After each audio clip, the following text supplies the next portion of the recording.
안녕하세요. 최신 연구를 소개하는 고종필 교수입니다.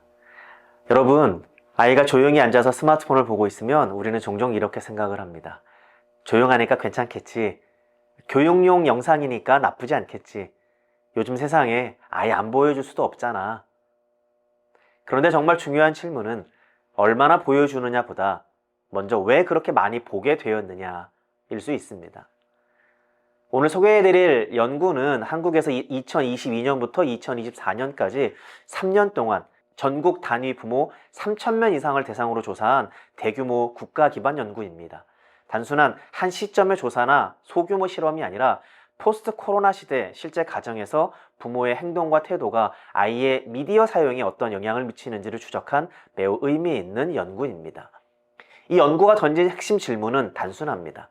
아이의 미디어 사용은 무엇이 가장 크게 결정하는가? 많은 부모는 아이의 의지력, 콘텐츠 종류 혹은 기기의 문제를 먼저 떠올립니다. 하지만 연구 결과는 조금 불편하면서도 중요한 방향을 가리키고 있습니다. 아이의 미디어 사용을 가장 강하게 예측한 요소 중 하나는 바로 부모 자신이었습니다. 특히 어머니의 미디어 사용 시간이 길수록 아이의 낮 시간뿐 아니라 밤 시간 미디어 사용도 꾸준히 증가하는 경향이 나타났습니다. 쉽게 말해서 부모가 자주 보는 환경 자체가 아이에게는 이것이 일상이다라는 기준이 된다는 것입니다. 연구자들은 이를 사회학습 이론으로 설명합니다. 아이는 말보다 환경을 더 많이 배웁니다. 적게 봐야 돼 라는 말보다 부모가 실제로 어떻게 사는가 하는 것이 더 강력하다는 뜻입니다. 생각해보면 사실 너무 자연스럽습니다. 식탁에서 부모가 계속 휴대폰을 보고 쉬는 시간마다 TV가 켜져 있고 심심하면 자연스럽게 화면을 찾는 집에서는 아이 역시 미디어를 삶의 기본 배경처럼 받아들이게 됩니다. 즉, 아이의 스크린 타임은 종종 아이 혼자만의 문제가 아니라 가족 문화의 반영일 수 있습니다. 그렇다면 부모의 생각은 어떨까요? 흥미롭게도 부모들은 미디어가 아이에게 도움이 된다라고 긍정적으로 생각할수록 아이의 미디어 사용은 증가했습니다. 반대로 부정적인 인식은 어느 정도 낮 시간 사용을 줄이는 데 영향을 주었지만 단순한 걱정만으로는 충분하지 않았습니다. 여기서 중요한 점은 태도는 방향을 만들지만 실제 습관은 행동이 만든다는 사실입니다. 좋은 콘텐츠니까 괜찮아 라는 생각이 반복되면 기준은 쉽게 느슨해집니다. 교육 앱, 학습 영상, 영어 콘텐츠라는 이름 아래 스크린 시간이 점점 늘어날 수 있다는 뜻입니다. 여기서 중요한 것은 모든 미디어가 해롭다는 단순한 결론이 아닙니다. 이 연구가 말하는 핵심은 무조건 금지가 아니라 부모의 구조화된 개입입니다. 이 지점에서 가장 중요한 결과가 등장합니다. 2022년과 2023년에는 긍정적 양육, 그러니까 아이와 대화하고 시간을 함께하고 일관된 관계를 형성하는 양육 방식이 아이의 낮 시간 미디어 사용을 가장 효과적으로 줄였습니다. 이 말은 굉장히 중요합니다. 아이의 스크린 타임을 줄이는 가장 강력한 방법이 단순한 통제나 압수보다 관계의 질일 수 있다는 뜻입니다. 왜 그럴까요? 아이는 심심함 때문에만 화면을 찾지 않습니다. 관심, 연결, 자극, 정서적 공백을 채우기 위해 찾기도 합니다. 즉, 부모와의 상호작용이 풍부할수록 화면이 차지하는 비중은 줄어들 가능성이 높습니다.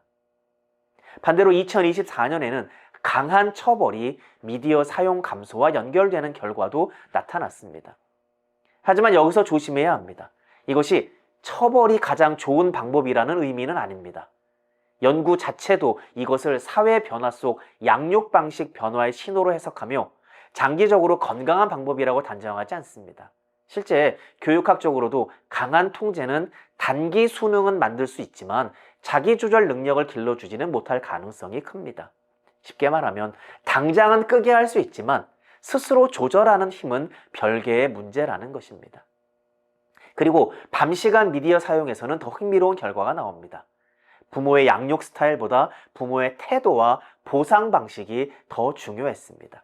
특히 이거 하면 핸드폰 해도 돼 같은 물질적 보상 구조는 오히려 야간 미디어 사용을 강화할 수 있었습니다.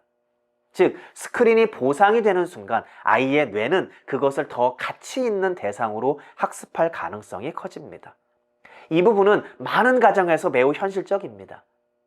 숙제하면 게임 30분? 학원 다녀오면 유튜브 봐도 돼?